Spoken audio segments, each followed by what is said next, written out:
ఇవాల్టి వార్తలు వాస్తవాల్లో మనతో ఉన్నారు బీఆర్ఎస్ పార్టీ సీనియర్ నాయకులు ఓ నరసింహారెడ్డి గారు. రైట్, కొద్దిసేపట్లో రాజకీయ విశ్లేషకులు పాపారావు గారు మనకు లైవ్లో జాయిన్ కాబోతున్నారు.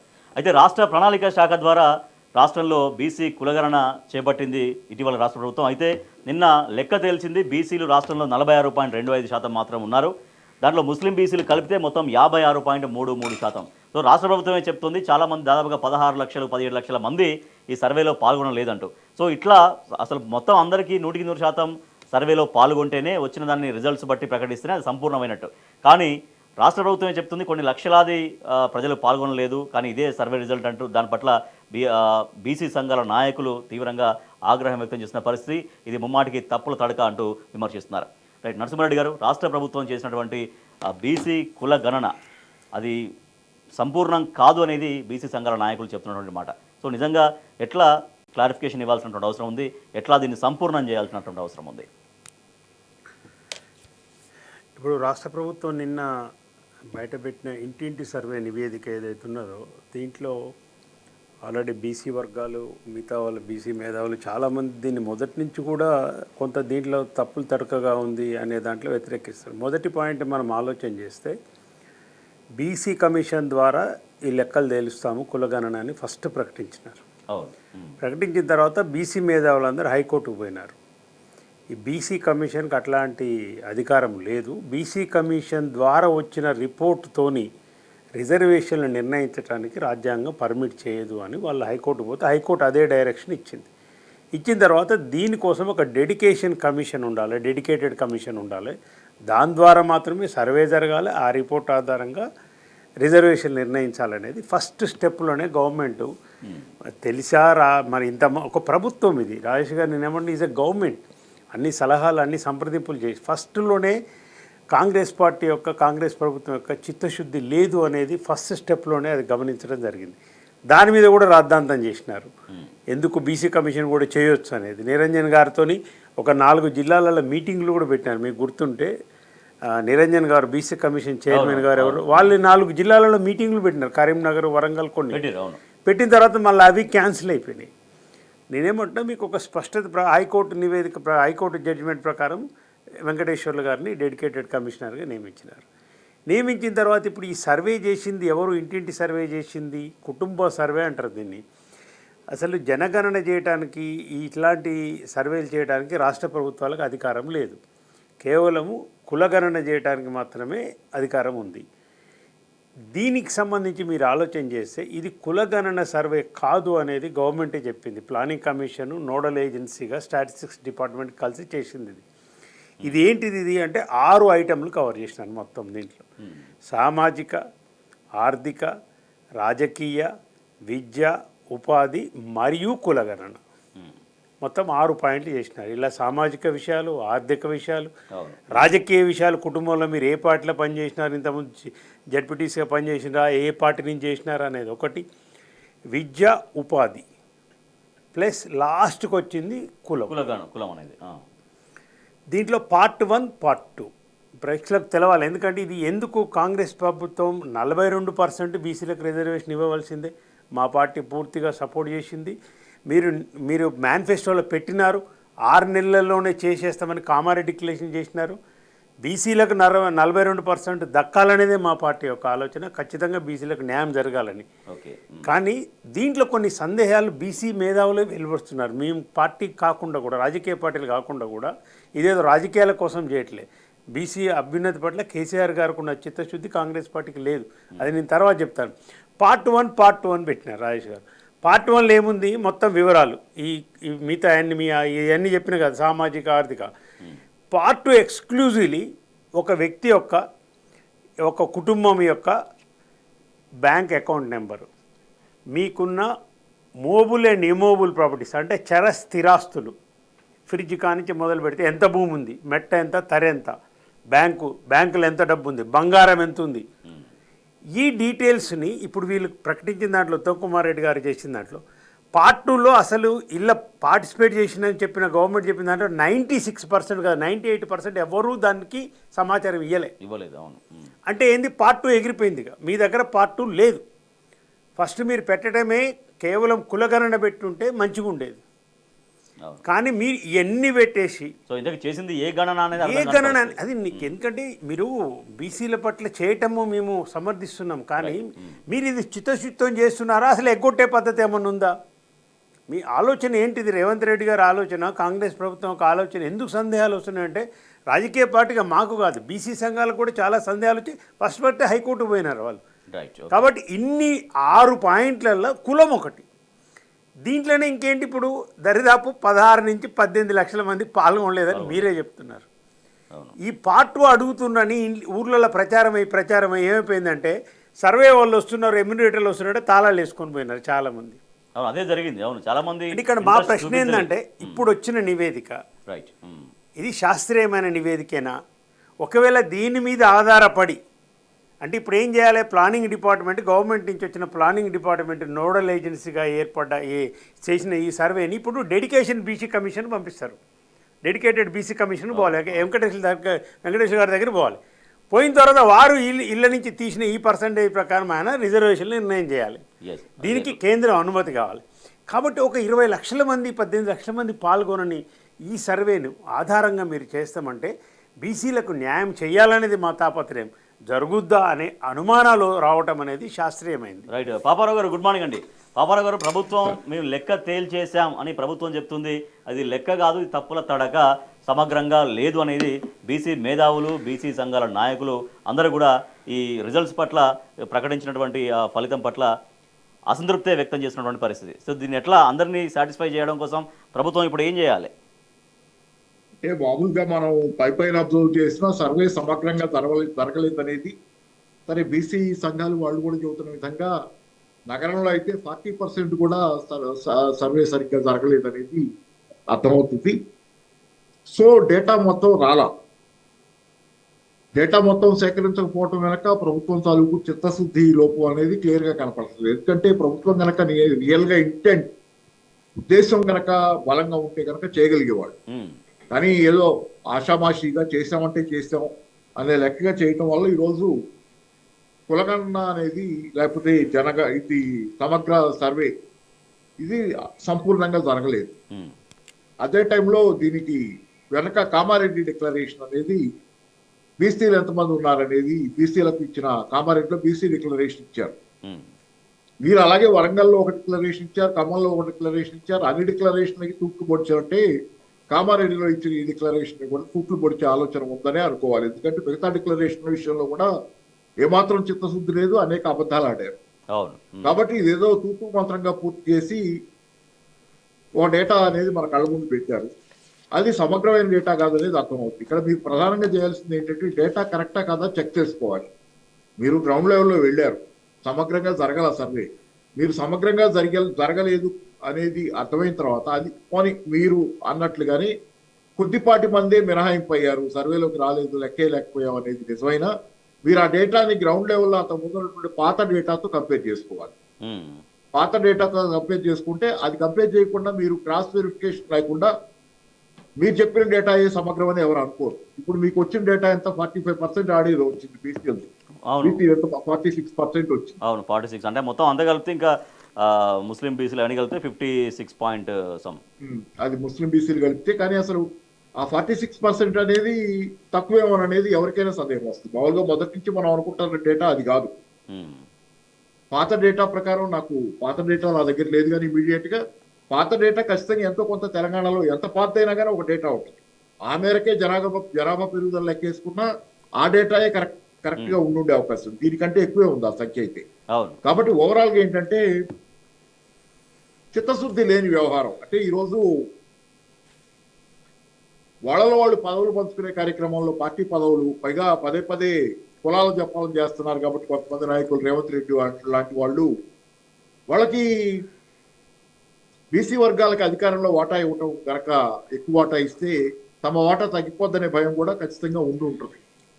సరే, గత చరిత్ర అంతా కూడా ఇట్లాంటిది. సరే, ఏదేమైనా ఇక్కడ ఏంటంటే మీకు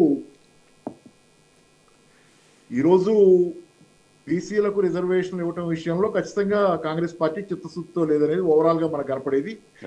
సరే, ఇక 42% అంటే 42% ఇవ్వకుంటే రణరంగమే వీళ్ళు చెప్పారు. కానీ ఇంకోటి పక్కన మీకు ఏంటంటే ఎస్సీ ఎస్టీలకు రిజర్వేషన్ ఉంటారు. అవును. వాళ్ళకు 27% అనుకుంటా వాళ్ళకు ఉన్నది. ఈ రెండు కలిపితే 50% దాటితే మళ్ళీ చెబుతున్నారు. దాటితే కేంద్ర ప్రభుత్వం అనుమతి దాని దగ్గర నుంచి. సరే అంటే కాంప్లికేట్ చేసి దీన్ని మొత్తాన్ని కాంప్లికేట్ అయిన తర్వాత అది చేయలేమని చెప్పి రేపు కోర్టుకు చెప్పడానికి కానీ లేకపోతే అమలు చేయకుండా ఉండటానికి కానీ ఒక దారి ఎత్తుకుంటున్నారు ఎవరు అనిపించే సందేహమే ఖచ్చితంగా వస్తుంది. అందుకని ఏంటంటే ఇది ఇప్పుడు బీసీ సంఘాలు అయితే గట్టిగానే పట్టుపడుతున్నాయి. వాళ్ళకి న్యాయంగా ఇప్పుడు తెలంగాణలో బీసీ సంఘాలు బలంగా ఉండబట్టి అనేక మంది బీసీ నాయకులు కేవలం అంటే క్యాస్ట్ కార్డు మీదే కాకపోయినా గెలిచారంటే కొంతమంది నాయకులు ఆ బీసీ కార్డు అనేది అంటే ఈటల లాంటి వాళ్ళకు కూడా అది ఖచ్చితంగా ఎన్నికల్లో ఉపయోగపడింది కదా. ఆయన అన్ని క్యాస్ట్ మీద గెలిచారని చెప్పకపోయినా ఆయన వాళ్ళ లాంటి వాళ్ళకు కూడా ఆ విషయంలో ఆయన ఇక్కడ పోటీ చేసినప్పుడు హైదరాబాద్ దీనిలోంచి పోటీ చేసినప్పుడు అది బాగానే ఉపయోగపడింది. కాబట్టి ఏంటంటే బీసీలు చాలా పెద్ద సంఖ్యలో ఉన్నారు, ఎన్నికల్లో గెలిపించగల ఓడించగల సత్తా వాళ్ళకు ఉందని అర్థమైనప్పుడు మీరు వాళ్ళకి ఇవ్వాల్సిన వాటా వాళ్ళకి ఇవ్వకుండా పోయేటట్లయితే ఇవ్వకుండా మీరు చేసే ప్రతి అవకతవక పని ఖచ్చితంగా ఆ వర్గాల్లో ఆగ్రహం తెప్పిస్తుంది. రైట్, ఓకే పాపారావు గారు, బీసీల లెక్క రాష్ట్ర ప్రభుత్వం తేల్చామని చెబుతున్నప్పటికీ కూడా అది తప్పుల తడక. చాలామంది కొన్ని లక్షల మంది దానిలో పాల్గొనలేదు, 16-18 లక్షల మంది పాల్గొనలేదని స్వయంగా ప్రభుత్వమే చెప్తుంటే అది సమగ్రంగా ఒక ఫలితం, ఒక రిజల్ట్ అనేది ఎట్లా అవుతుంది అంటూ బీసీ సంఘాలు అసంతృప్తి వ్యక్తం చేస్తున్నాయి. ఇది ముమ్మాటికి బీసీలను మోసం చేయడమే అంటూ బీసీ సంఘ నాయకులు మేధావులు ఆగ్రహం వ్యక్తం చేస్తున్న పరిస్థితి. 42% కోటా ఇవ్వకుంటే రణరంగమే అంటూ ఎంపీ బీసీ సంఘం జాతీయ నాయకులు ఆర్ కృష్ణయ్య కూడా హెచ్చరిక జారీ చేస్తున్నారు. ఇది ఒక పక్క కులగణన సర్వేలో సమగ్రంగా లేకపోవడం పట్ల, తర్వాత 42% ఏదైతే కామారెడ్డి డిక్లరేషన్ చెప్పిందో కాంగ్రెస్ పార్టీగా ప్రభుత్వంలోకి వచ్చిన తర్వాత దాన్ని పక్కదారి పట్టించడం కోసమే, దాని నుంచి బీసీలను తప్పించడం కోసమే, అంటే 42% రిజర్వేషన్ బీసీలకు అందివ్వకుండా ఉండడం కోసమే ఈ రకంగా ప్రభుత్వం వ్యవహరిస్తున్నట్టు విమర్శలు వస్తున్నాయి. నరసింహారెడ్డి గారు, 42% రిజర్వేషన్ అనేది బీసీలకు ఇచ్చినటువంటి అతిపెద్ద హామీ, అది కూడా 6 మంత్స్లోనే. సో ఇప్పుడు 1 ఇయర్ కంప్లీట్ అయిపోయింది, 14 మంత్స్ కూడా కంప్లీట్ అయిపోయినాయి. సో దానికి గతి ఏంటి అనేది కాంగ్రెస్ పార్టీ రేవంత్ రెడ్డి ఇంతకుముందు అంటే అధికారంలోకి రాకముందు ఇచ్చిన ప్రధానమైన హామీ బీసీ వర్గాలకు 42% స్థానిక ఎన్నికలలో 42% రిజర్వేషన్ కల్పిస్తామని చెప్పినారు. ఇంతకుముందు 23% ఉండే, దాన్ని 42 చేస్తామని చెప్పినారు 6 నెలల్లో కులగణన చేసి. ఇప్పుడు అదొక పెద్ద హామీ, అది నెరవేర్చటము. ఇప్పుడు పాపారావు గారు చెప్పినట్టుగా మరి 50% సుప్రీంకోర్టు జడ్జిమెంట్ ఒకటి, మరి కేంద్రం దీనికి అనుమతిస్తుందా, అదే దానికి ఏం ప్రయత్నాలు చేసినారు, మీ బడేబాయ్ ఏమంటాడు, మీ చోటేబాయ్ సంబంధాలు ఏంటి అనేది కూడా ఇప్పుడు రేవంత్ రెడ్డికి నిజమైన పరీక్ష ఇది. రెండవది కామారెడ్డి డిక్లరేషన్లో ఇంకొక 2-3 అతి ముఖ్యమైనవి చేసినారు. రిజర్వేషన్లు ఒకటి, దాంతోపాటు ప్రతి సంవత్సరము బడ్జెట్లో 20,000 కోట్ల రూపాయలు 20,000 కోట్ల రూపాయలు ప్రతి బడ్జెట్లో కేటాయిస్తాము.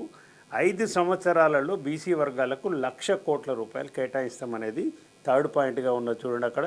దాంట్లో ఫండ్స్ దాంట్లో సెకండ్ దాంట్లో కింది సెకండ్ పాయింట్ 20,000 కోట్ల రూపాయలు ప్రతి బడ్జెట్లో కేటాయిస్తాము. 5 సంవత్సరాలలో 1,00,000 కోట్లు అన్నారు. అయ్యా రేవంత్ రెడ్డి గారు, ఇప్పటికీ మీరు ఒక బడ్జెట్ పెట్టినారు, దాంట్లో మీరు కేటాయించింది బీసీలకు 4,500 కోట్లు మాత్రమే. మీ కేటాయింపులే 4,500 కోట్లు. 20,000 కోట్లని మీరు బీసీ వర్గాలకు ఏదైతే ప్రామిస్ చేసినారో, వాగ్దానం చేసినారో, దాంట్లో 1/4 కూడా ఇవాళ మీరు మీ బడ్జెట్లో, పోయిన బడ్జెట్లో కేటాయించలేదు. ఇప్పుడు మార్చిలో, మళ్ళీ మార్చిలో బడ్జెట్ పెట్టబోతున్నారు. దయచేసి ఆ 16,000 కోట్లు, ఈ 20,000 కోట్లు, 36,000 కోట్ల రూపాయలు మీరు ఈ బడ్జెట్లో కేటాయించవలసిందిగా మా బీఆర్ఎస్ పార్టీ నుంచి మేము డిమాండ్ చేస్తున్నాం. దాని తర్వాత అతి ముఖ్యమైనది ఎంబీసీ వెల్ఫేర్ కోసం, అంటే మోస్ట్ బ్యాక్వర్డ్ క్యాస్ట్స్ కోసము సపరేట్ మినిస్ట్రీ ఏర్పాటు చేస్తామని చెప్పినారు. అది చూడండి, సపరేట్ మినిస్ట్రీ అంటే ఎంబీసీల డెవలప్మెంట్ కోసం ఒక ప్రత్యేక మంత్రిత్వ శాఖ ఏర్పాటు చేస్తాం మా మంత్రిత్వంలో అన్నారు. ఇంతవరకు మీరు ఉన్న దాంట్లో 6 మంత్రులు నింపలేదు, 6 మంత్రులు నింపలేదు.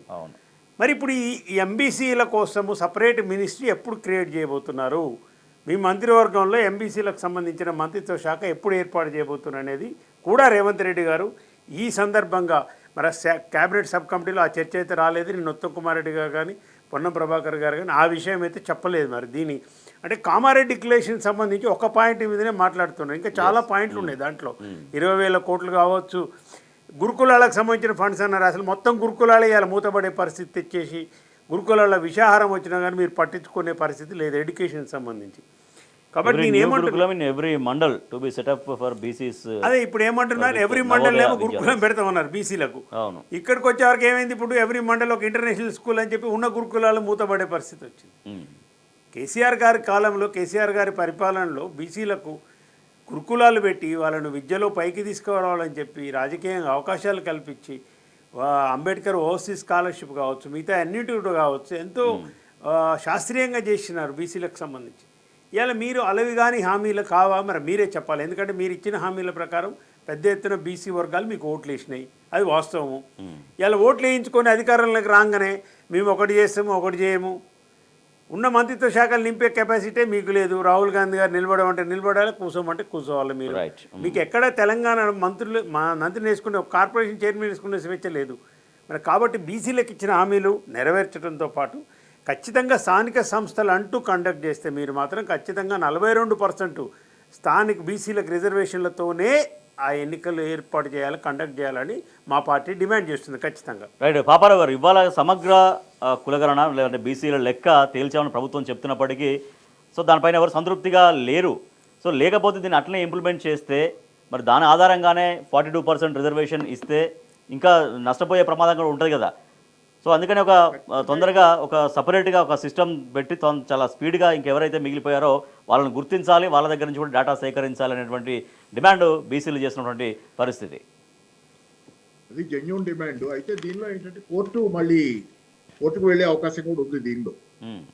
బీసీ సంఘాలు కానీ లేకపోతే బీసీల సంక్షేమం కోరే ఎవరైనా సరే దీని విషయంలో ఇది సరైన డేటా కాదు, ఇట్లా జరిగింది, దీనిలో లొసుగులు ఉన్నాయి, ప్రభుత్వం చెప్పిన దాని ప్రకారమేననేది ఇట్ ఛాలెంజబుల్ నేను అనుకోవటం. ఎందుకంటే 42% రిజర్వేషన్ అనేది కాన్స్టిట్యూషనల్ ఇదిగా ఇవ్వాల్సింది. కాబట్టి ఈ డేటా సరైనది కాదన్నప్పుడు ఖచ్చితంగా బేసిక్ గానే ఆ డేటా ఆధారంగా 42% రిజర్వేషన్ ఇవ్వగలరా లేదా అనే ప్రశ్న వచ్చినప్పుడు ఇది ఛాలెంజబుల్ క్వశ్చన్, కోర్టులో ఛాలెంజ్ చేయడానికి అవకాశం ఉన్నటువంటి క్వశ్చన్. రెండోది, ఇందాక మన వైఎన్ఆర్ గారు చెప్పిన దానిలో, నరసింహారెడ్డి గారు చెప్పిన దానిలో నేను ఎక్స్టెన్షన్ ఏం లేదు.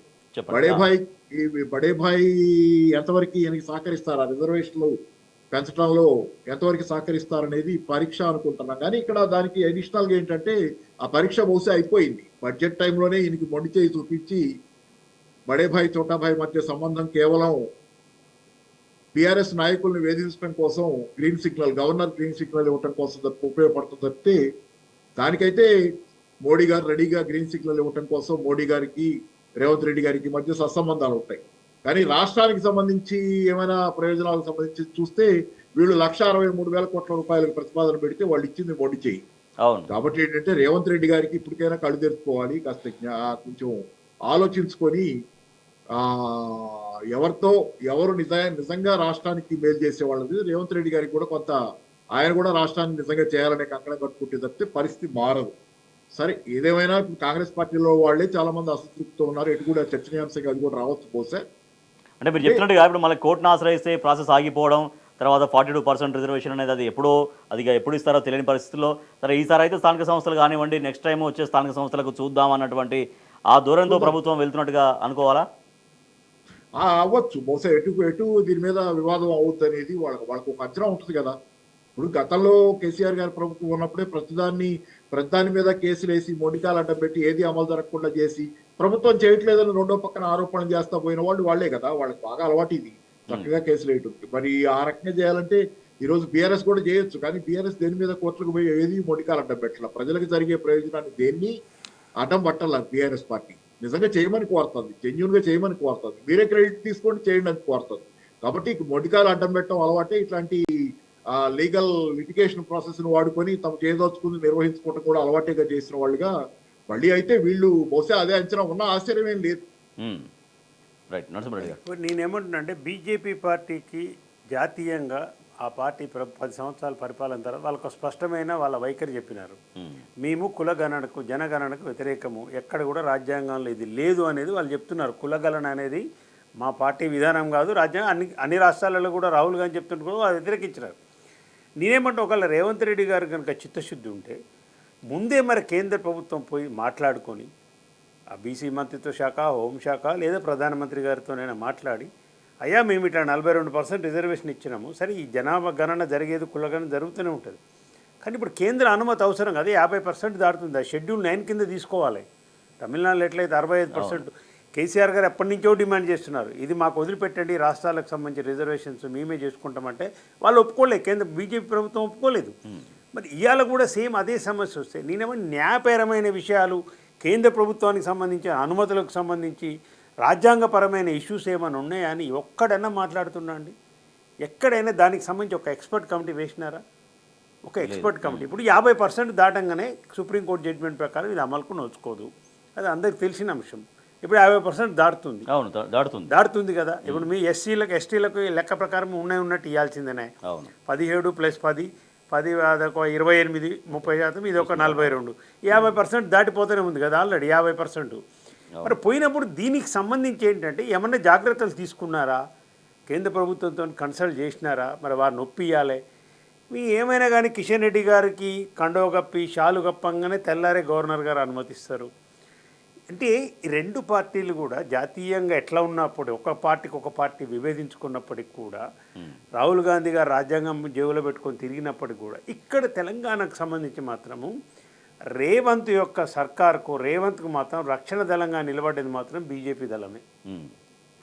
ఇది స్పష్టంగా ఇక్కడున్న తెలంగాణ ప్రజలకు ఇక్కడున్న రాజకీయ వర్గాలు అందరికీ కూడా అర్థమవుతుంది. నిజంగా అట్లా లేకపోతే ఎన్నో స్కాములకు సంబంధించి మాకు కేటీఆర్ గారు ఇచ్చినారు. కేంద్ర ప్రభుత్వం చేయగలిగాయి. నేను అమృత్ స్కామ్ ఉంది, ఫర్ ఎగ్జాంపుల్ అమృత్ టెండర్స్ ఉన్నాయి, అది ఆఫీస్ ఆఫ్ ప్రాఫిట్ కింద కూడా కేటీఆర్ గారు పోయి డైరెక్ట్ మంత్రిత్వ శాఖలనే ఇచ్చినారు, కంప్లైంట్ చేసినారు. మరి దానికి సంబంధించి బండి సంజయ్ గారు ఏం మాట్లాడరు, కిషన్ రెడ్డి గారు ఏం మాట్లాడరు, ఎందుకు మీరు చర్యలు తీసుకోవట్లేరు? ఓటుకు నోటుకు ఇప్పుడు గమ్మత్ చూడండి, రాహుల్ గాంధీ చెప్తేనేమో రేవంత్ రెడ్డి వినడు, మోడీ చెప్తేనే వింటాడు. మీకు ఉదాహరణ ఏంటంటే రాహుల్ గాంధీ గారు ఏం చెప్పినారు, ఆదాని ఒక ఫ్రాడు, మేము పరిపాలిస్తే మేము అధికారంలో రాష్ట్రాలు ఎక్కడ కూడా ఆదాయాన్ని పెట్టుబడి పెట్టలేము, దేశ సంపద మొత్తం దోసుకుంటుండు, మోడీకి బినామీ అని చెప్పినాడు. ఎవరు? రాహుల్ గాంధీ గారు దేశం అంతా చెప్తుండే ఆయన. ఇక్కడ ఏమైపోయింది, ఆదానికి సిమెంట్ ఫ్యాక్టరీలు ఇస్తాడు, భూసేకరణ బలవంతంగా చేసుకుంటారు, 12,500 కోట్లు పెడతారు. ఇక్కడ రామన్నపేటలో ఒకటి ఇచ్చినారు అంబుజా సిమెంట్స్. నిన్న కాక మొన్న ఏది దామిరిచెల్ల మండలం ప్లస్ పాలకీడు మండలంలో జరిగిన ఏది పెన్నా సిమెంట్స్ యొక్క ఎక్స్పాన్షన్ ఆల్రెడీ 2,000 హెక్టార్లు ఏమో ఉంటే దాన్ని 4,000 హెక్టార్లు చేయడం కోసం అక్కడ మళ్ళీ చేసినారు. పెన్నా సిమెంట్స్ కూడా ఆయన ఆదాయానికి ఒప్పచెప్పినారు. దానికి ప్రభుత్వమే సహకరించి సున్నప్రాయి దాన్ని డబల్ చేసింది హెక్టార్. అంటే ఇట్లాంటి బంధము వ్యక్తిగత సంబంధాల కోసము, ఓటుకు నోటు కోసం తప్పించడం కోసము ఈ రెండు పార్టీలు కలిసి చేసి బీఆర్ఎస్ని చంపాలనే కుట్ర చేస్తున్నాయి. కానీ ప్రజలు చాలా జాగ్రత్తగా ఉన్నారు. దయచేసి మా రిక్వెస్ట్ ఏంటంటే ఇప్పటికి మీరు బీసీలకు ఇచ్చిన హామీలు దయచేసి నిలబెట్టుకోండి. మా పార్టీ నుంచి పూర్తిగా సహకరిస్తే మాకు ఎట్లాంటి ఇది లేదు. అనుమానాలు కలిగజేసే విధంగా, చిత్తశుద్ధిని శంకించే విధంగా ఈ చర్యలు ఉన్నాయనేది బీసీ మేధావులు కూడా చెప్తున్నారు. ప్రస్తుతం మనతో మాట్లాడేందుకు బీసీ కమిషన్ మాజీ సభ్యులు శుభప్రద్ పటేల్ గారు ఉన్నారు ఫోన్ లైన్లో. గుడ్ మార్నింగ్ అండి. గుడ్ మార్నింగ్ రాజేష్ గారు. ఎస్ శుభప్రద్ పటేల్, ఎందుకండి ఆ బీసీ సంఘాల అభ్యంతరాలు కావచ్చు, అసంతృప్తి ఎందుకు వ్యక్తమవుతుంది ప్రభుత్వం రిలీజ్ చేసినటువంటి లెక్క పట్ల? ఈరోజు వాస్తవానికి ఫస్ట్ కులగణన చేయాలని డిమాండ్ చేస్తున్నది గత 30-40 సంవత్సరాలుగా బీసీ సంఘాలు రాష్ట్ర వ్యాప్తంగా కావచ్చు, దేశవ్యాప్తంగా మొత్తం కూడా డిమాండ్ చేస్తున్నాయి. ఎందుకంటే బీసీ లెక్కలు తేలాల్సి ఉంది. 1931 తర్వాత 2011లో సోషియో ఎకనామిక్ క్యాస్ట్ సెన్సస్ చేశారు. చేసిన తర్వాత అప్పుడు ఉన్నటువంటి యూపీఏ ప్రభుత్వం దాన్ని బయట పెట్టలేదు. తర్వాత వచ్చినటువంటి ఎన్డీఏ ఈ రోజు ఉన్నటువంటి మోడీ గారి పాలనలో దాంట్లో తప్పులు ఉన్నాయని చెప్పేసి, ఎన్ని తప్పులు అనుకున్నారు? 1% తప్పులు ఉంటే 99% కరెక్ట్ ఉన్నటువంటి డేటాని బయట పెట్టమని చెప్పేసి సుప్రీంకోర్టులో అఫిడవిట్ ఫైల్ చేశారు. వాళ్ళు ఫైల్ చేసి వాళ్ళు చేయకుండా ఈరోజు ఈ కాంగ్రెస్ పార్టీ ఏం చేస్తుందంటే, వాళ్ళు రాహుల్ గాంధీ గారు నేను మొత్తం కూడా ఛాంపియన్ ఈ కులగణనకు సంబంధించి దేశవ్యాప్తంగా మేము కులగణన చేస్తామని మొన్న వాళ్ళు మేనిఫెస్టోలు పెట్టడం కూడా జరిగింది. అదేవిధంగా తెలంగాణలో ఎప్పుడైతే ఎక్కడైతే అధికారంలో వస్తామో ఆ రాష్ట్రంలో మేము కులగణన చేస్తామని చెప్పిర్రు, తెలంగాణ రోల్ మోడల్ అని చెప్పిర్రు. కానీ వాస్తవానికి జరిగింది ఏంటండి, గతంలో వీళ్ళు బీహార్లో కులగణన జరిగింది, కర్ణాటకలో జరిగింది. బీహార్లో మొత్తం కూడా అక్కడ ఉన్నటువంటి ముఖ్యమంత్రి గారు, చీఫ్ సెక్రటరీ గారు ఆ కులగణన జరిగే సమయంలో దాదాపు 100 రివ్యూ మీటింగ్స్ పెట్టడం జరిగింది. ఇక్కడ మనం చూసామంటే ఈ మొత్తం కూడా ఈ కులగణన జరిగినప్పటి నుండి ఇప్పటి వరకు రేవంత్ రెడ్డి గారు మొన్న అయిపోయిందని పెట్టిండు, ముందేమో ప్రారంభించమని పెట్టిండు తప్ప మధ్యలో ఒక్కసారి కూడా దీని మీద రివ్యూ మీటింగ్ పెట్టలేదు. ఇది ఏ విధంగా జరిగిందంటే మొత్తం కూడా హైదరాబాద్ లో మొన్న మేధావులు తెలంగాణ బీసీ ఇంటలెక్చువల్ ఫోరం ఆధ్వర్యంలో మొన్న ఒక రౌండ్ టేబుల్ సమావేశం పెట్టారు. ఆ రౌండ్ టేబుల్ సమావేశంలో మాతో పాటు గతంలో చైర్మన్ ఉన్నటువంటి వట్లభరణం కృష్ణమోహన్ గారు ఆవేదన వ్యక్తం చేసింది. ఇక్కడ అక్కడనే ఉన్నటువంటి వాళ్ళ వేదికలో ఈశ్వరయ్య గౌడ్ గారిని అడిగిండు, మీ ఇంటికి వచ్చి కులగణన కంటే అక్కడ రాలేదు. చిరంజీవులు గారికి అడిగితే అక్కడ కూడా ఆయన ఇంటి వద్ద కూడా రాలేదు. ఇట్లా అక్కడ ఉన్నటువంటి వేదిక మీద ఉన్నటువంటి దాంట్లోనే సగం మంది ఇంట్లకు ఈ సర్వేలు రాలేదు. అంటే హైదరాబాద్ లో దాదాపు 50% కూడా సర్వే జరగలేదు. హైదరాబాద్ లో ఈరోజు జనాభా 1,25,00,000 జనాభా ఉన్నటువంటి హైదరాబాద్ నగరంలో ఇక్కడ కూడా జరగలేదు. వాళ్ళు ఎక్కడి లెక్కలు ఈరోజు చెప్తున్నారు అనేది అందరూ కూడా ప్రజలందరూ కూడా బీసీ సంఘాలు ముఖ్యంగా వాళ్ళు ఏదో తూతు మంత్రంగా సర్వే అని చెప్తున్నారు కానీ పకడ్బందీ సర్వే మాత్రం నిర్వహించలేరు.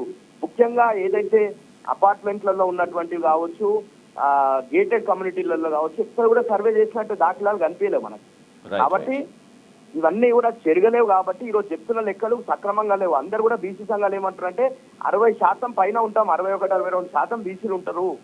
కానీ మీరు చూపిస్తున్నది ఈరోజు మొత్తం మళ్ళా ముస్లిం బీసీలను కలిపి కూడా 56% చూపిస్తారు. కాబట్టి ఇదంతా కూడా తప్పులు ఉన్నది అనే భావనలో బీసీ సంఘాలు ఉన్నాయి. మీరు ఈరోజు రిజర్వేషన్ తప్పించుకోవడానికి కోసం 42% మీరు బీసీలకు ఇస్తామని చెప్పి మోసం చేసిండ్రు. అన్ని హామీల మేరకే ఇది కూడా మోసపూరితమైనటువంటి. Right, thank you so much Shubhprad Patel garu. So అది ప్రభుత్వాన్ని లెక్క చెప్తుంది, దాదాపు 16-18 లక్షల మంది దీనిలో సమాచారం ఇవ్వలేదని. ప్రభుత్వం అధికారికంగా చెప్పిందంటే అది ఇక 16-18 దగ్గర ఆగదు, దాదాపుగా 30 లక్షల మంది దాకా ఈ సమాచారం ఇవ్వలేదనేది బీసీ సంఘాలు అంచనా వేస్తున్న పరిస్థితి. ఎందుకంటే పట్టణాల్లో అపార్ట్మెంట్స్ ఉంటాయి, నగరాల్లో అపార్ట్మెంట్స్, తర్వాత గేటెడ్ కమ్యూనిటీస్ ఉంటాయి. సో వాటిలోకి వెళ్ళి చాలామంది అసలు సర్వే చేయలేదు, సర్వే మా దగ్గరికి ఎవరు రాలేదనేదే అక్కడ నుంచి చెప్తున్నటువంటి ఫీడ్బ్యాక్ టౌన్స్లో నుంచి, సిటీస్లో నుంచి వచ్చేది. హైదరాబాద్ తీసుకుంటే హైదరాబాద్లో దాదాపుగా 50%కి పైగా సర్వేనే చేయలేదనేది ఒక లెక్కగా చెప్తున్నటువంటి పరిస్థితి. సో దీంతోటే సమగ్రంగా జరగలేదు అనేదే బీసీ సంఘ నాయకులందరూ కూడా ప్రభుత్వం విడుదల చేసిన లెక్క పట్ల తీవ్రంగా అభ్యంతరాలు, అసంతృప్తి వ్యక్తం చేస్తున్న పరిస్థితి. రగిలే లీడర్, కుమిలే క్యాడర్ రోజు రోజుకు దిగజారుతున్నటువంటి కాంగ్రెస్ పరిస్థితిని చూస్తున్నాం. అంతర్గతంగా కాంగ్రెస్ పార్టీలో అసమ్మతి జ్వాలలు మెల్లమెల్లగా ఎగసి పడుతున్నాయి. అది ప్రభుత్వం పైన, పరిపాలన పైన ఎఫెక్ట్ పడితేనే ప్రజలు ఇబ్బంది పడేటువంటి పరిస్థితి, ఆ ప్రమాదం వస్తుంది.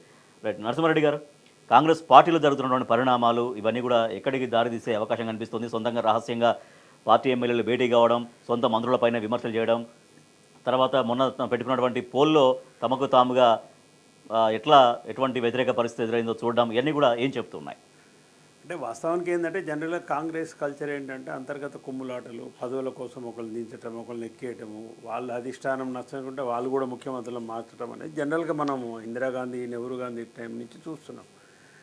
ఒక ముఖ్యమంత్రిని దింపడం కోసం అసలు హైదరాబాద్ లాంటి ప్రాంతాల్లో, ఉమ్మడి ఆంధ్రప్రదేశ్లో అసలు మత కులాలు తెచ్చి కొన్ని వేల మందిని చంపేసినారు. అంతర్గత కొట్లాటలు సహజం. కానీ దీంట్లో ఇంపార్టెంట్ పాయింట్ ఏంటంటే ఇప్పుడు ఎన్నుకోబడ్డ ఎమ్మెల్యేలు దేని పట్ల అసంతృప్తిగా ఉన్నారంటే తమకు పనులు కావట్లేదు, తమకు బిల్లులకు సంబంధించి విషయాలు రావట్లేదు అనేది ఒక ప్రాథమికంగా ఉన్నప్పటికీ కూడా ఇంటర్నల్గా ఉన్న అంతర్గతం ఉన్న అంశం ఏంటంటే నియోజకవర్గ ప్రజల నుంచి తీవ్ర వ్యతిరేకత ఎదుర్కొంటారు వీళ్ళు. ఇప్పుడు ఎమ్మెల్యేలు ఇప్పుడు రైతు బంధు కేసీఆర్ టైంలో వచ్చింది, ఇంకా వేయలేదు రైతు బంధు అనేది. అవును, ఇది స్పష్టంగా మనకు కాంగ్రెస్ ఎమ్మెల్యేలు, సీనియర్ నాయకులే మాట్లాడుతున్న అంశం. కోమటిరెడ్డి రాజగోపాల్ రెడ్డి గారు వీళ్ళు పెట్టిన రివ్యూ మీటింగ్లోనూ ఆ ప్రచార సభలో మాట్లాడుకుంటూ మునుగోళ్ళ తన నియోజకవర్గంలో తన ప్రజల మధ్య మాట్లాడుకుంటూ ఏం చెప్పాడు, ఎక్కడ పోయినా గ్రామాలల్లో కేసీఆర్ని మెచ్చుకుంటున్నారు, మనల్ని తిడుతున్నా అని చెప్పినారు. దేనికి రైతు బంధు ఇస్తానను, ఒకటేమో అటో ఇటో వాళ్ళు ఉన్నది 6,500 కోట్లు ఆయన పెట్టిన ఇచ్చినాము కేసీఆర్, 2 మాత్రం డుమికి కొట్టినామని ఆయన అన్నాడు. అంటే నేనేమంటున్నా అంటే దీంట్లో పాయింట్ ఏంటంటే ఎందుకు కాంగ్రెస్ ఎమ్మెల్యేలు మాట్లాడవచ్చిన పరిస్థితి నెట్టివేయబడుతున్నారు? ఇలా అనిరుద్ధు కావచ్చు, ఇంకోళ్ళు ఎవరైనా జడ్చర్ల ఎమ్మెల్యే, అట్లా ఒక 10-20 మంది ఎమ్మెల్యేలు, నాయన రాజేంద్ర రెడ్డి గారు కావచ్చు, ఎవరైనా కావచ్చు. అంటే అక్కడ ఏంటంటే ప్రజల నుంచి తీవ్రమైన ప్రశ్నలు, ఒత్తిడి వచ్చి వీళ్ళు నియోజకవర్గంలో తిరగలేని పరిస్థితి రాబోతుంది. ఇప్పుడు గ్రామాలలో ఒక డేర్గా ఒక ఎమ్మెల్యే పోయి అలా మాట్లాడే పరిస్థితి లేదు. ఇప్పుడు రైతు బంధు వేస్తాము జనవరి 26 అని చెప్పి ముఖ్యమంత్రి గారు స్వయంగా ఒక ఇది పైలట్ ప్రాజెక్ట్ అని చెప్పి ఒక ఊళ్ళో మాట్లాడినాడు. 12 గంటల నుంచి ఇవాళ హాలిడే ఉంది, 12 గంటల నుంచి అందరు పడతాయని చెప్పినారు. అవును, మండలానికి ఒక్క ఊర్లో వేసినారు. అది కూడా చిన్న 250 మంది 300 ఉన్నాయి తీసుకొని వేసినారు. 12,769 గ్రామ పంచాయతీలు తెలంగాణలో ఉంటే మీరు వేసినవి మండలానికి ఒక గ్రామం ఉంటే 563 మండలాలు ఉన్నాయి తెలంగాణలో. 563 గ్రామాలకు వేసినారు. 70 లక్షల మంది రైతులకు వేయవలసి ఉంటే మీరు 4 లక్షల మంది రైతులకు కూడా వేయలేదు. దీంతోపాటు కౌలు రైతులు అసలు జీరో అయిపోయినారు. నెక్స్ట్ వ్యవసాయ కూలీలకు ఇస్తామన్నది అయితే ఇది ఎంత ఆశాస్పదం అంటే 10 లక్షల మంది అసలు వాళ్ళు ఉన్నదే 20 లక్షల మంది అని మీరే చెప్పినారు. 10 లక్షల మంది కుదించినామని మీరే అన్నారు. పోనీ 10 లక్షల మంది అనుకుంటే 10 లక్షల మందికి మీరేసింది ఎంతమంది? 20,000 మందికి వేసినారు. బా, ఇంకెన్ని లక్షలు అంటే అవుతున్నారు. 12,769 గ్రామ పంచాయతీలలో మీరేసింది 563 గ్రామాలు. ఆ గ్రామాలు అనిరుద్ధుడు నియోజకవర్గంలో ఉండొచ్చు, ఆయన ఎవరు నిన్న కూర్చున్న ఎమ్మెల్యేలు నాయన రాజేంద్ర రెడ్డి గారి నియోజకవర్గంలో ఉండొచ్చు, రాజగోపాల్ రెడ్డి గారి అన్ని నియోజకవర్గంలో నియోజకవర్గాలు ఉంటాయి అదే పరిస్థితి. మీరు ఇవాళ పోలీసులను పెట్టుకొని తిరగవచ్చు, బుయ్య అని మంత్రుల కాళ్ళు తిరగవచ్చు. కానీ క్షేత్రస్థాయిలో ఇవాళ కేసీఆర్ ఉన్నప్పుడే రైతు బంధు వచ్చింది, రేవంత్ రెడ్డి వచ్చినాక రైతు బంధు రావట్లేదు అని ప్రజల నుంచి వచ్చే వ్యతిరేకత యొక్క రిఫ్లెక్షన్ అవును, మనకు దాని ప్రతిబింబమే ఇవాళ మనకు ఎమ్మెల్యేలు ఇవాళ తిరగబడడానికి గల కారణం ఏంటంటే ఇది మెయిన్గా రైట్. ప్రజలలో తిరిగే పరిస్థితి రాను ఇంకా పోతుంది. ఇంకా 4 సంవత్సరాలు ఉంది. అసలు ఈ మొదటి సంవత్సరంలోనే గింత వ్యతిరేకత మనం ఎదుర్కొంటున్నాము. ఒక్క హామీ నిలబెట్టుకోలేకపోయినా రైతుల విషయంలో, రైతు బంధు ఒకటి వేయలేకపోయినాం ఇంతవరకు అనే వ్యతిరేకత ఏదైతే రైతుల నుంచి తీవ్రంగా వస్తుందో దాన్ని తట్టుకోలేకనే అరే ఏం చేద్దాం రాబాయ్ అసలు ఏంది కథ అని చెప్పి కలిసి ఇక వీళ్ళ బిల్లులు కొన్ని కాంట్రాక్టర్లకు, సెలెక్టెడ్ కాంట్రాక్టర్స్కు, అవును, ఇక ఓపెన్గా అందరికి తెలిసిందే రాజేష్ గారు 8% తీసుకుంటున్నారు, బట్టి విక్రమార్ గారు కొంత, ఈయన కొంత, ఇవన్నీ ఓపెన్గా మాట్లాడుకున్న అంశాలు అవి. దానికి ఎమ్మెల్యేలు ఏమి పైన ఉండరు కదా పాపం వాళ్ళు కూడా. రైట్. పాపారావు గారు, సో వారు చెప్పినట్టుగా స్వయంగా వాళ్ళకు కొన్ని వ్యక్తిగత పనులు కాకపోవడం ఒక ఇబ్బంది అయితే, తర్వాత గ్రౌండ్కి వెళ్తే ప్రజల నుంచి వచ్చేటువంటి ఆ వ్యతిరేకత, వాళ్ళకి కొంచెం ఆన్సర్ చెప్పలేక ఉండడం ఒక పరిస్థితి. వ్యక్తిగత పనుల కోసం, నా ఉద్దేశం వ్యక్తిగత పనుల కోసం వచ్చి ఇట్లా మాట్లాడరు, అలా ఏదో పోయి సాల్వ్ చేసుకుంటారు. కానీ అసలు ప్రజల నుంచి వస్తున్న ఎట్లా తట్టుకోవాలరా, నా దాంట్లో ఇట్లా అయింది, నా నియోజకవర్గం ఇట్లా అయింది, నా నియోజకవర్గం ఇట్లా అయింది, వాళ్ళు తీవ్ర మొదలు పడుతున్నారు. అదే సో అది అంటే వాళ్ళు ఎదుర్కొంటున్న సమస్యలు, అది క్షేత్రస్థాయిలో ఎదుర్కొన్న సమస్యలు, అది పార్టీ పైన రిఫ్లెక్ట్ కావడం, పార్టీ పైన రిఫ్లెక్ట్ అయింది మొత్తం ప్రభుత్వం పైన రిఫ్లెక్ట్ కావడం, తర్వాత అది పరిపాలన పైన ఎఫెక్ట్ చూపించడం. సో ఇది జరుగుతున్న పరిణామాలు ఇవన్నీ కూడా ఎట్లా గమనిస్తున్నారు మీరు?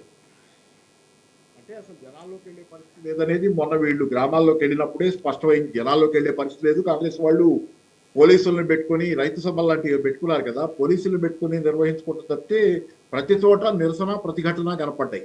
మీరు ఆశ్చర్యకరంగా ఏంటంటే ఇక్కడ మీకు గతంలో నల్గొండ, ఖమ్మం జిల్లాల్లో టీఆర్ఎస్ కొంత అంత బలంగా ఉండేది కాదనేది ఉండేది. మామూలుగానే దక్షిణ తెలంగాణలో టీఆర్ఎస్ కొంత బలంగా ఉండదు, అంత బలం లేదని ఇది ఉండేది. ఆరోపణ కాదు, మామూలుగా సహజంగానే కొంత తక్కువ ఉండేది.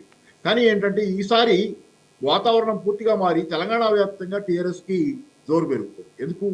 ప్రజలు నల్గొండ, ఖమ్మంలో కూడా గతంలో ఈ కాంగ్రెస్కి అనుకూలంగా కొంత వాతావరణం ఉండేదనేది.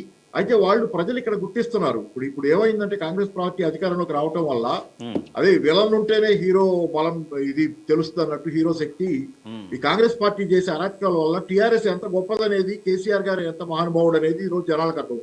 కాబట్టి ఖమ్మం, నల్గొండ ఈసారి మొత్తం తెలంగాణ మొత్తం స్వీప్ అయ్యే పరిస్థితి. మామూలుగా కొన్ని చోట్ల కొంత తక్కువ సీట్లు వచ్చాయి, అన్ని కాకపోయినా అన్ని బాగుపోయినా కొన్ని తక్కువ సీట్లు వచ్చాయి. ఈసారి ఆ పరిస్థితి లేదు. తెలంగాణ వ్యాప్తంగా కేసీఆర్ గారు ఉద్యమం నడిపిన నాటికంటే, ఉద్యమం తర్వాత తెలంగాణ వచ్చిన నాటికంటే కేసీఆర్ గారికి ఇప్పుడు బ్రహ్మాండమైన జనాదరణ, ఈ రోజు విపరీతమైన జనాదరణ, బ్రహ్మాండం కాదు విపరీతమైన జనాదరణ. దానివల్ల కాంగ్రెస్ నాయకులు అసలు సహించే పరిస్థితి లేదు. పైగా ఇప్పుడు మామూలుగా ఏంటంటే ఏదన్నా ఎలక్షన్లో గెలిచిన ప్రభుత్వాన్ని ప్రతిపక్షాలు ఈ ప్రభుత్వం పడిపోవాలి, లేకపోతే అంతకుముందు వీళ్ళు మాట్లాడేవాళ్ళు కదా బీజేపీ వాళ్ళు, మాతో 20 మంది టచ్లో ఉన్నారు, 30 మంది టచ్లో ఉన్నారని అన్నప్పుడు జనాల్లో వ్యతిరేకత వచ్చేది మామూలుగా.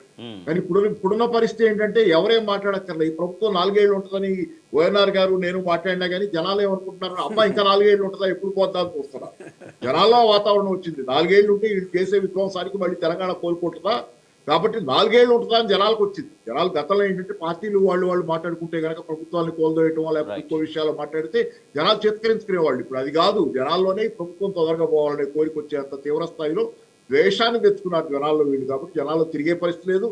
కాబట్టి 10 మంది అక్కడ ఇదయ్యి మాట్లాడుకోవడం, అసలు డబ్బులు ఖర్చు పెట్టినా గెలిచే పరిస్థితి లేదు. ఇప్పుడు పరిస్థితి ఏంటంటే గతంలో కొంత అటు ఇటుగా ఉండేటట్లయితే డబ్బులు ఖర్చు పెట్టేలా గెలుద్దాం అనేది ఉండేది. అధికార పక్షానికి జనరల్గా ఎప్పుడు డబ్బులు ఉంటాయి.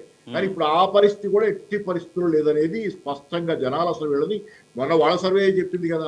ఇప్పుడు అసమ్మతి మెల్లగా స్టార్ట్ అయింది, 14 నెలల తర్వాత బయటపడింది. మెల్లగా ఏంటి సార్, మెల్లగా కాదు, ఎప్పుడో స్టార్ట్ అయింది. ఇప్పుడు బస్ స్టాండ్ అయినా ఇంకా రాబోయే రోజుల్లో ఇంకా పెద్ద ఇప్పుడు అంతకుముందు పొంగులేటి శ్రీనివాసరెడ్డి గారు చెప్పేవారు దీపావళికి బాంబులు పేలుతాయి, అదే బాంబులు పార్టీలో పేలుతున్నాయి, ప్రభుత్వంలో పేలుతున్నటువంటి విమర్శ.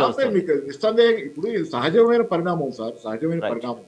అందరూ డబ్బులు తినడానికి కూర్చోరు కదా. జనాల్లో గెలవాలి, జనాల్లో పలుకుబడి ఉండాలి, మా ఊళ్ళో నీ గౌరవం ఉండాలి, నీకు కోరుకునే నాయకులు కూడా ఖచ్చితంగా ఎంతో కొంత నరసింహారెడ్డి లేకుండా ప్రతి పార్టీలో ఉంటారు. వాళ్ళు ఎందుకు ఊరుకుంటారు? రేపు మా ఊరికి పోతే నన్ను అందరూ అవమానకరంగా తిడతా ఉంటే నేను అవును. వచ్చి హైదరాబాద్ లో ప్రశాంతంగా కూర్చొని పార్టీలో అడ్జస్ట్ అవ్వగలనా? ఎట్లా? అట్లా అవ్వదు. ఖచ్చితంగా ఇది అనేది ముదిరి పాకాన పట్టమే.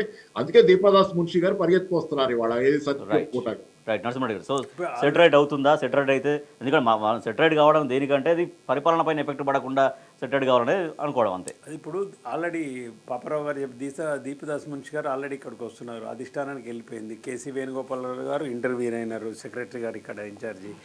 ఇప్పుడు దీంట్లో ఏంటంటే అంతర్గతంగా కాంగ్రెస్ కొట్లాట కంటే ఎక్కువ కూడా ఇప్పుడు ఇచ్చిన హామీలు మనం ఎందుకు నిలబెట్టుకోలేకపోయినాము అనేది వాళ్ళకు కూడా వస్తుంది. ఇప్పుడు నెమ్మదిగా బీసీ లీడర్లు కావచ్చు, రైతులు ముఖ్యంగా ఏంటంటే 10 నిమిషాల స్పీచ్లోనే మార్చి 31 చేసినారు. అందుకే నేనేమంటున్నా, కేటీఆర్ గారు ఒక 2-3 సవాళ్ళు ఇస్తున్నారు రేవంత్ రెడ్డి గారికి. ఇప్పుడు మన ఎమ్మెల్యేలకు కూడా, వీళ్ళు కాంగ్రెస్ ఎమ్మెల్యేలు కూడా ఉందంటే, ఆయన ఎట్లాగో రేవంత్ రెడ్డి వచ్చేసారి కొడంగల్ నుంచి నిలబడనని ఆల్రెడీ చెప్పేసిండట. 3 నెలల నుంచి 144 పెట్టినాడ. ఆయన నియోజకవర్గం ఆయన పోక 3 నెలలు అయింది. ఇప్పుడు అక్కడ ఎట్లాగో నిలబడేలే సత్యలేడు, ఆయన గెలిచేది లేదు, సత్యేది లేదు. ఇక మనం ఈయన నమ్ముకొని ఉంటే ఈయన ఈ పార్టీలు ఉంటాడా పోతాడా అని కూడా చాలామంది ఎమ్మెల్యేలు సందేహపడుతున్నారు, నికార్సైన కాంగ్రెస్ వాదులు వీళ్ళందరూ కూడా. కాబట్టి ఇవన్నీ దేన్ని రిఫ్లెక్ట్ చేస్తున్నాయంటే పరిపాలనకు సంబంధించి మీరు అన్నారు కాబట్టి ఒక ప్రశ్న. సీఎం అనేటోడు ఇప్పటికీ రేవంత్ రెడ్డి అనేటోడు సెక్రటరీకి పోక 4 నెలలు అయింది. ఇంతవరకు అంత బ్యూటిఫుల్గా సెక్రటరియట్ కట్టి కేసీఆర్ కడితే అక్కడికి పోడు.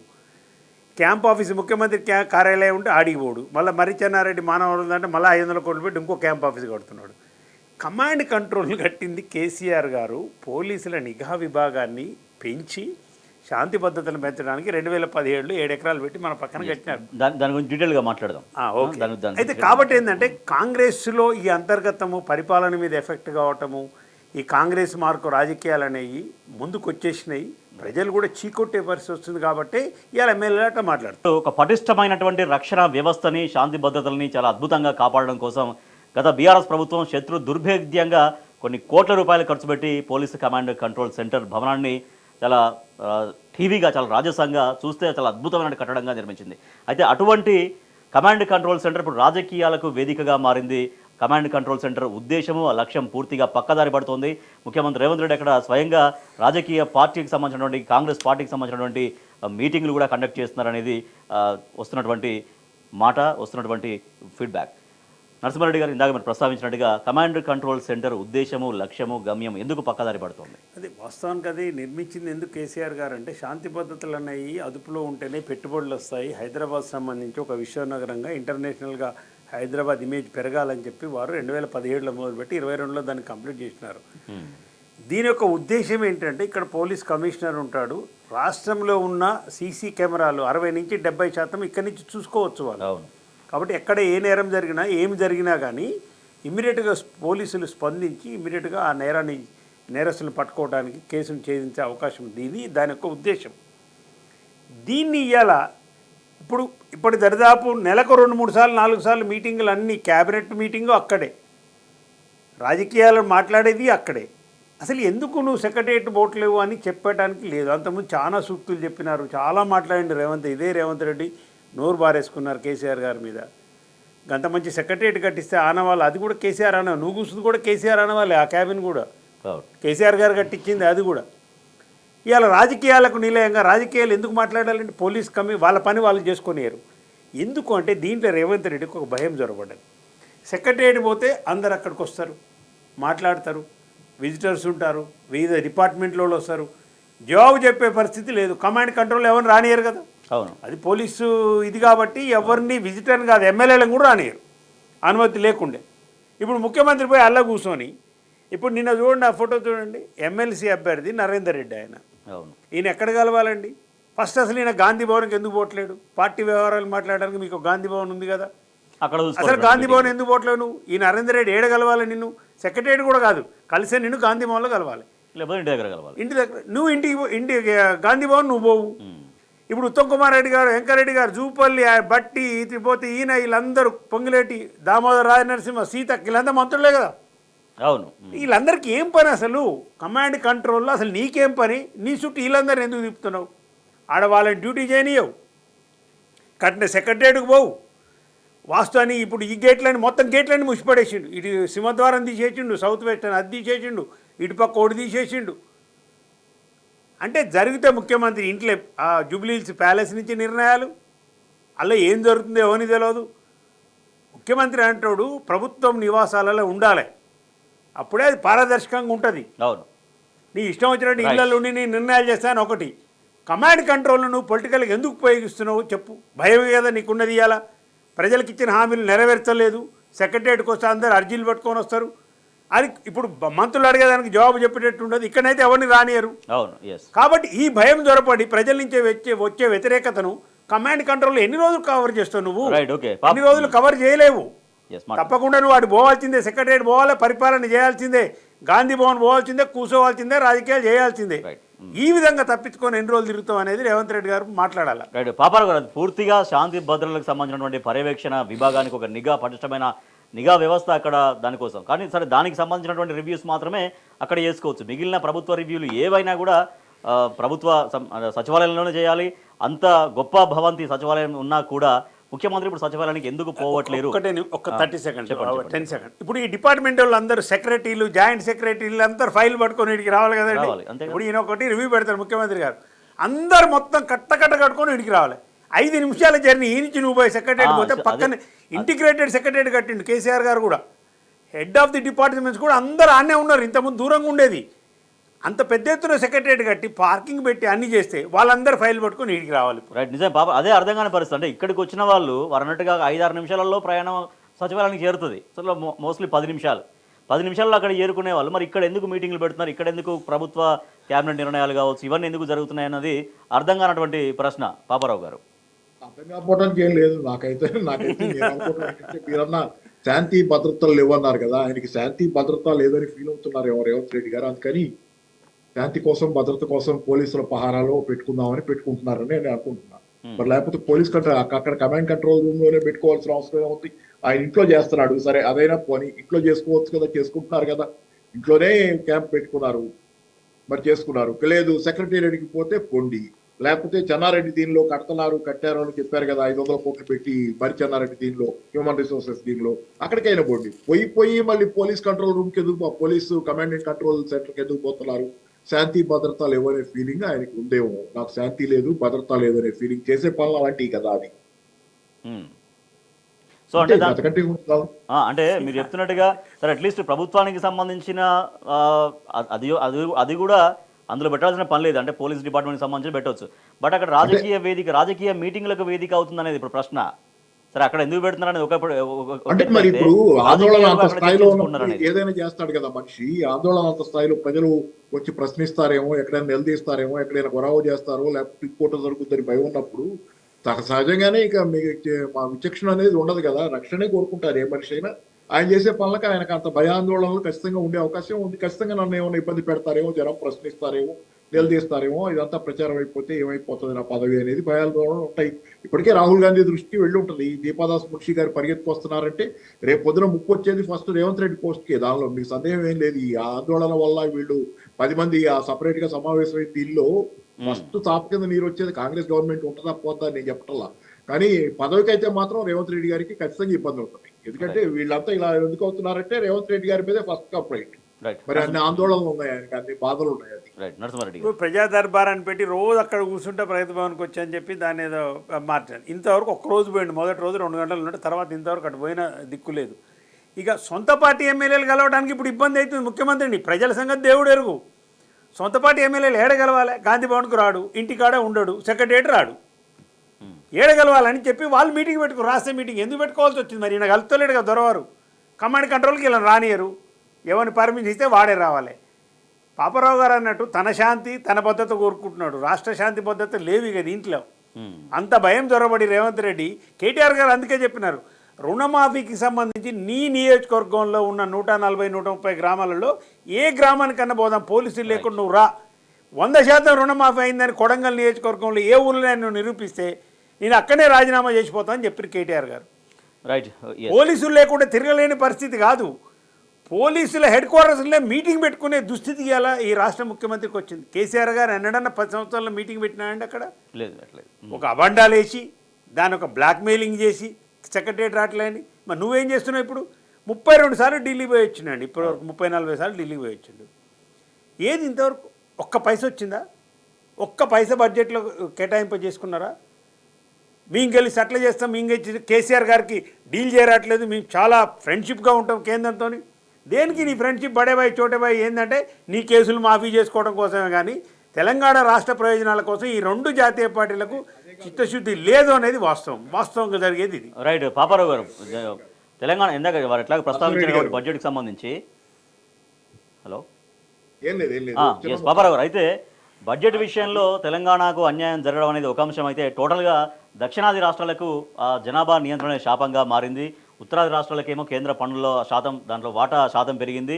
సో అది జనాభా నియంత్రణ చేసుకోవడం కోసమే చేసినందుకే దక్షిణాది రాష్ట్రాలు బాగా కోల్పోతున్నాయి. దాంట్లో తెలంగాణ గురించి అనేది పూర్తిగా ప్రస్తావనే మర్చిపోయారు అన్నది అది వేరే విషయం. మళ్ళీ అది కాదు, ఇక్కడ ఇప్పుడు ప్రశ్న ముందు రావు నిధులు. జనాభా నియంత్రణ వల్ల ముందు కాలంలో ఫైనాన్స్ కమిషన్లు ఇవన్నీ వాటి నుంచి మనకి రావాల్సింది ఆ లెక్కలు మొదలైనప్పుడు. ఇప్పుడు సరే ఇప్పుడు కూడా జరుగుతుంది అది.